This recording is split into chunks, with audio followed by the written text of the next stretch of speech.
झूमेली झूमा झूमा हरी हरी निमिया अतही पे आ गईली सातो बहिनिया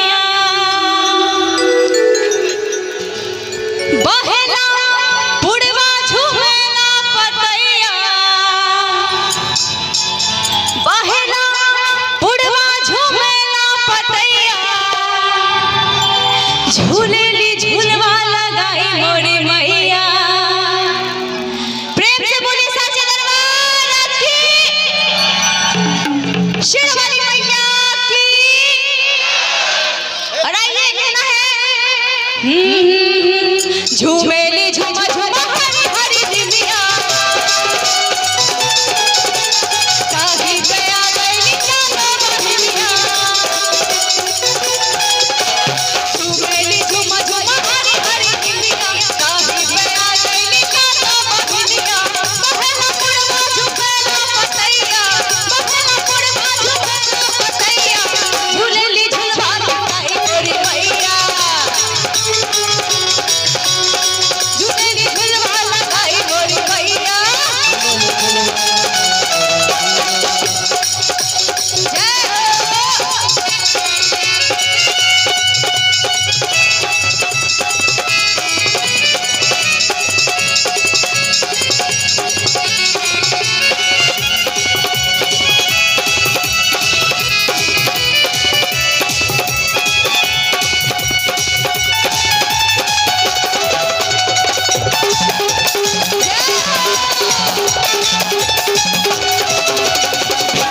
बचपन का पलवा पतित फूल बेलिया भावेली चंपा चमेलिया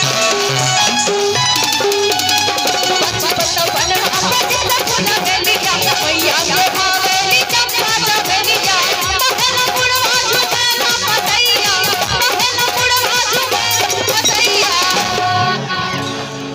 और ऐसे रहने से hello hello hello hello hello hello ऐसे सांस रहने से कुछ नहीं होगा जयकारा तो लगाना पड़ेगा क्योंकि भजन का दौर है मैया का दरबार सजा हुआ है आगे छठ पूजा भी है तो छठी माँ का भी जयकारा लगाना है शेरवाली मैया का भी जयकारा लगाना है तो लगाएंगे मेरे साथ जयकारा लगाएंगे चाची आप लगाएंगे मेरे साथ जयकारा लगाएंगे ना तो बोलिए प्रेम से बोलिए साचे दरबार की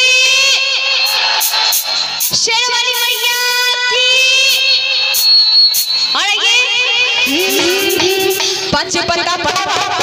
फूल बेलिया मैया के भावेली चंपा चमेलिया का बनवा पतित फूल बेलिया मैया के भावेली चंपा चमेलिया बहेला पुड़वा झूमेला पतैया बहेला पुड़वा झूमेला पतैया और क्या झूलेली झूलवा लगाई मोरी मैया झूलेली झूलवा लगाई मोरी मैया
जोश में हैं तो थोड़ा जयकारा लगाएंगे।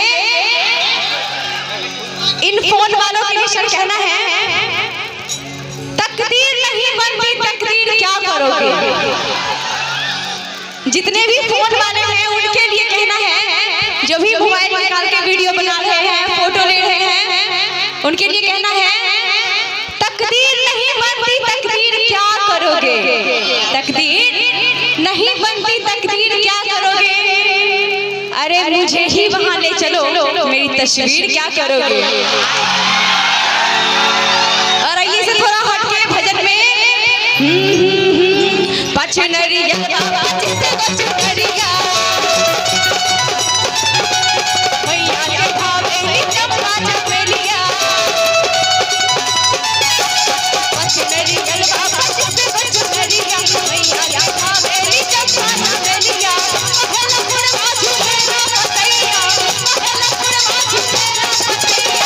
झूलेली झुलवा लगाई मोरी मैया, झूलेली झुलवा लगाई मोरी मैया, झूमेली झुमा झुमा हरी हरी मिलिया, मैया के भावे चंपा चमेलिया, झूमेली झुमा झुमा हरी हरी मिलिया, गया गईली चंपा मगैया, पहला पुरवा झुमेला पतैया, पहला पुरवा झुमेला पतैया। और ये लास्ट लाइन के साथ जयकारा लगाएंगे, ये आखिरी लाइन होगा। झूम सको तो झूम दो।